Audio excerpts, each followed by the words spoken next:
السلام عليكم ورحمة الله. النهاردة هنعمل البتنجان المخلل المسلوق او الباذنجان المخلل المسلوق، اي كلمة منهم الاتنين صح. هعمل لكم مية تحفة، لا بنحط بنجر ولا ملح ليمون ولا الكلام ده خالص. تعالوا معايا هقول لكم هنعمل ايه. معايا هنا نص كيلو او زيادة شوية بتنجان عروسي اسود، معانا هنا 5 ليمونات معصورين، معانا معلقتين ملح، ربع كوباية خل، نص راس توم، 3 فلفل احمر، ومعايا 2 فلفل اخضر هسلقهم مع البتنجان. تعالوا نشوف. المية بتغلي على النار، هنحط فيها معلقة ملح بسيطة خالص.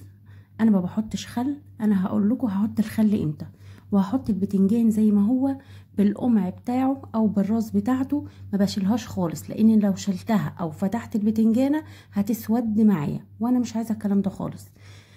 انا هنزل بالثوم وعليه الفلفل وهضربه كويس، ما بحطش الملح ولا الليمون ولا الخل دلوقتي غير لما اضرب الفلفل والثوم كويس، يعني باخدهم كم ضربة بس كده، بخليهم يعني ايه تخين شوية، يعني ما بهرهوش خالص، بيكون يعني الفلفل باين معايا.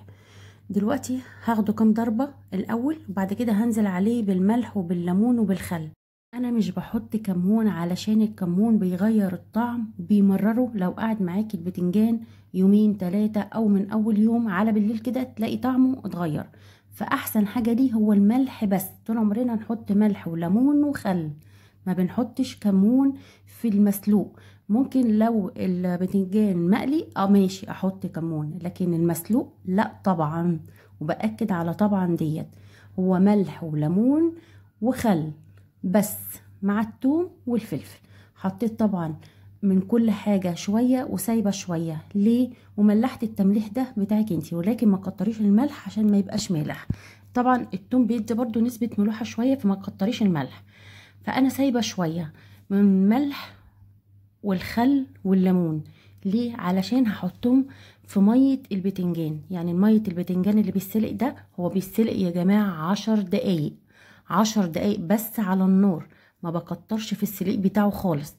دلوقتي حطيت الليمون والخل وهقلبهم مع شوية الدقة اللي هم في الكاتش الصغيرة ديت، وشوية الملح، وهحطهم على جنب علشان هحطهم في مية السلق اللي انا هحط فيه البتنجان بتاعي.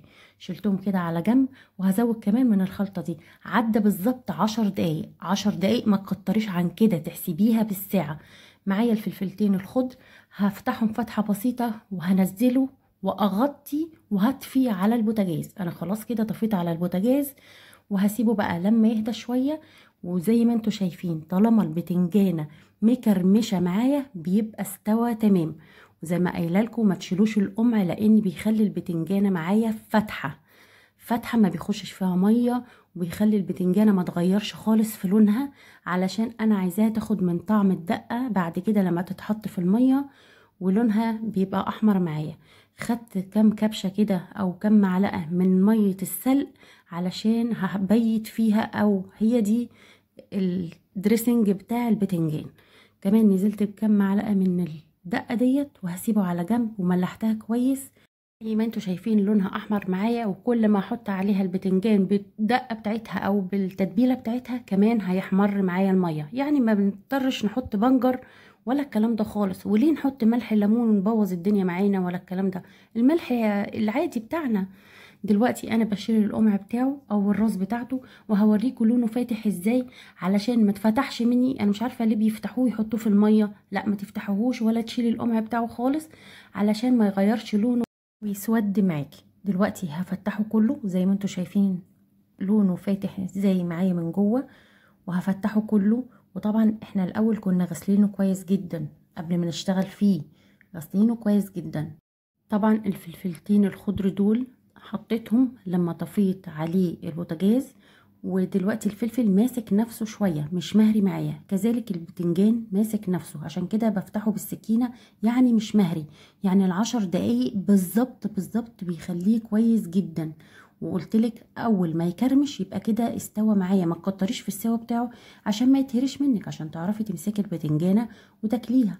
كده خلاص انا بتبل البتنجان معايا، وبنزل في مية البتنجان اللي كنت عامله لها الدقة بتاعتها. ومع البتنجان برضو لما بيتخلل بالدقة بتاعته هينزل وهيغير اللون خالص. على بالليل كده، او انفضل يعني بالليل المية بتاعته كمان بنغمسها وتحفة خالص، وليها طعم حلو قوي، وبتسكر كمان البتنجان معايا وتخليه حلو. ما تكتريش كده، هو ملح وليمون وخل بس للبتنجان المسلوق، والفلفل والثوم، اكتر من كده ما تحطيش.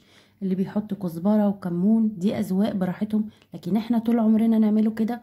وزي ما قلتلك ما تحطيش اكتر من كده. بصوا الميه بتاعته حلوه ازاي، من غير بنجر ولا اي حاجه. جربوا الطريقه دي وهتعجبكم، والميه دي كمان احنا بنغمسها. يا ريت تجربوا الطريقه دي وهتعجبكم. ما تنسوش تعملوا لايك للفيديو وتفعلوا الجرس، وتستنوني في فيديوهات جديده. والسلام عليكم ورحمه الله وبركاته.